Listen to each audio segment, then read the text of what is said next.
Organisasi sepak bola dunia FIFA resmi membatalkan Indonesia sebagai tuan rumah Piala Dunia U20 2023. Melalui situs resminya Rabu malam, FIFA menyatakan karena kondisi saat ini yang tidak memungkinkan sehingga diputuskan untuk menghapus Indonesia sebagai tuan rumah FIFA U20 World Cup 2023. FIFA menambahkan tuan rumah baru akan diumumkan sesegera mungkin dengan tanggal turnamen yang saat ini tetap alias tidak berubah.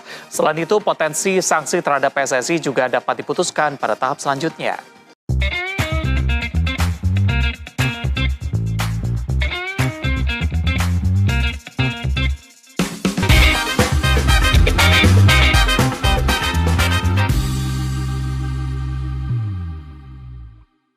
Piala Dunia usia 20 sudah gagal kita selenggarakan di Indonesia.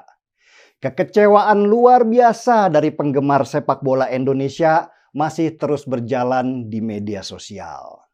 Cacian, makian meski bulan puasa terus berdatangan. Seperti harus ada yang dilampiaskan, harus ada yang disalahkan, harus ada yang jadi kambing hitam biar suasana hati menjadi lega.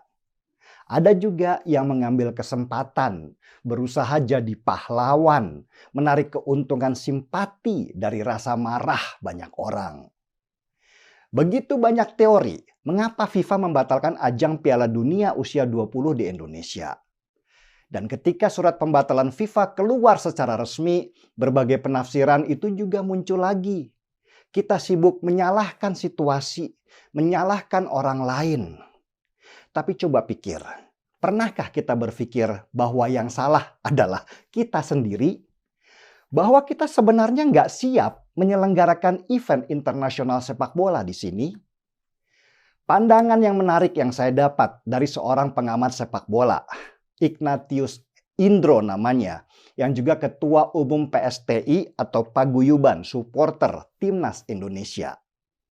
Menurut Indro, dalam surat FIFA yang resmi yang keluar itu, sama sekali tidak menyebutkan bahwa penolakan Timnas Israel oleh beberapa tokoh politik itu sebagai penyebab pembatalan acara Piala Dunia usia 20 di Indonesia.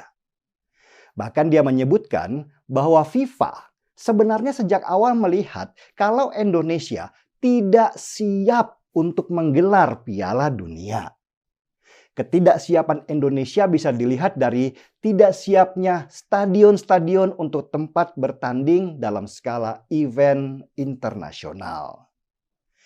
Bukan itu saja, bahkan seorang jurnalis senior dari Inggris, Rob Harris, yang bekerja di kantor berita Associated Press, di akun Twitter pribadinya dia bilang kalau FIFA membatalkan pertandingan sepak bola U20 di Indonesia berdasarkan kunjungan lapangan FIFA ke beberapa stadion yang disiapkan untuk pertandingan.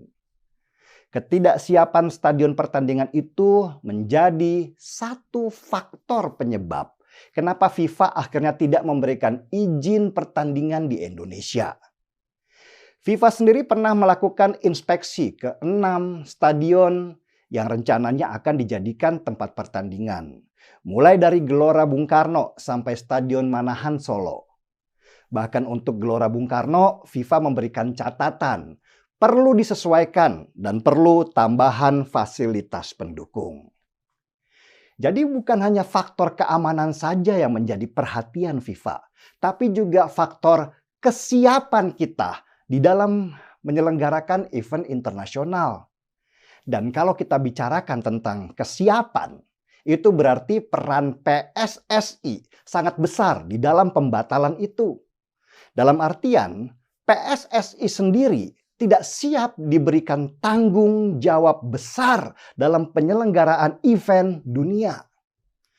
Laporan dari beberapa pengamat di Indonesia, bahkan juga jurnalis senior dari Inggris itu kemudian membuahkan kritik kepada Erick Thohir, Ketua Umum PSSI. Pertanyaannya adalah, kenapa Erick Thohir tidak mau jujur kepada publik bahwa salah satu penyebab FIFA membatalkan pertandingan di Indonesia adalah karena kita sendiri tidak siap untuk menjadi penyelenggara? Dalam konferensi persnya, Erick Thohir dengan penuh percaya diri bilang bahwa FIFA sudah menyatakan bahwa stadion kita siap menjadi penyelenggara. Dan Erick juga bilang kalau pembatalan FIFA itu karena ada intervensi pemerintah, juga pemerintah daerah yang menolak timnas Israel. Erick bahkan menambahkan bumbu di dalam pernyataannya kalau PSSI akan terus melobi FIFA supaya Indonesia tidak diberikan sanksi karena penolakan timnas Israel itu. Padahal surat resminya FIFA sama sekali tidak berbicara itu. FIFA hanya bilang bahwa alasan pembatalan itu karena situasi yang terjadi sekarang ini. Dan sampai sekarang alasan utama pembatalan FIFA secara resmi lewat surat itu belum dibuka ke publik.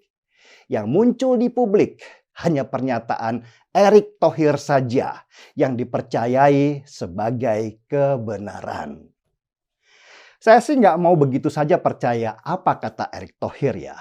Kenapa? Ya, karena Erick Thohir selain sebagai Ketua Umum PSSI, dia juga sebagai Menteri BUMN.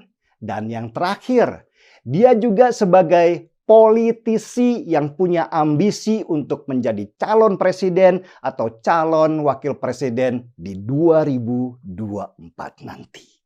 Nah sebagai orang yang sering bicara politik, saya sering banget menganalisa langkah-langkah para politisi, terutama dalam pencapresan sebentar lagi. Ganjar Pranowo punya ambisi.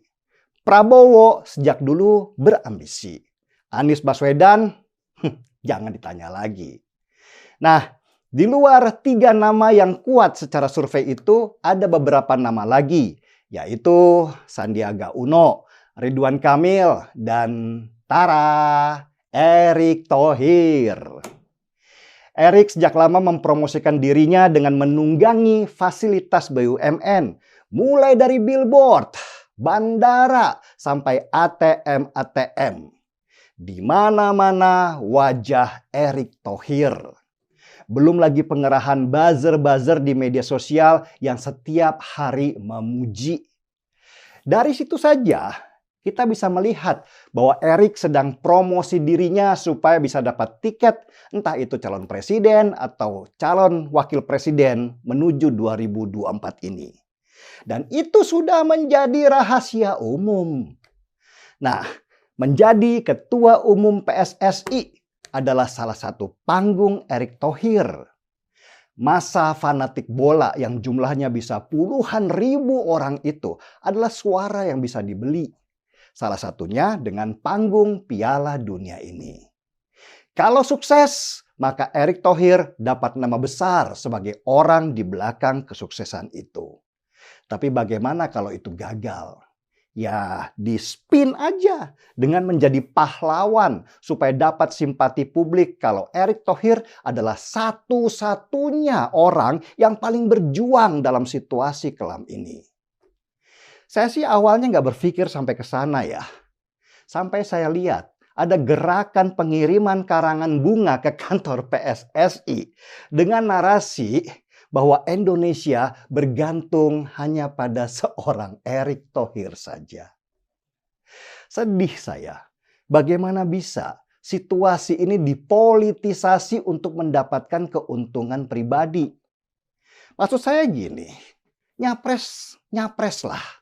Tapi tolong caranya jangan bikin jadi tidak simpati. Kenapa saya harus bicara begini?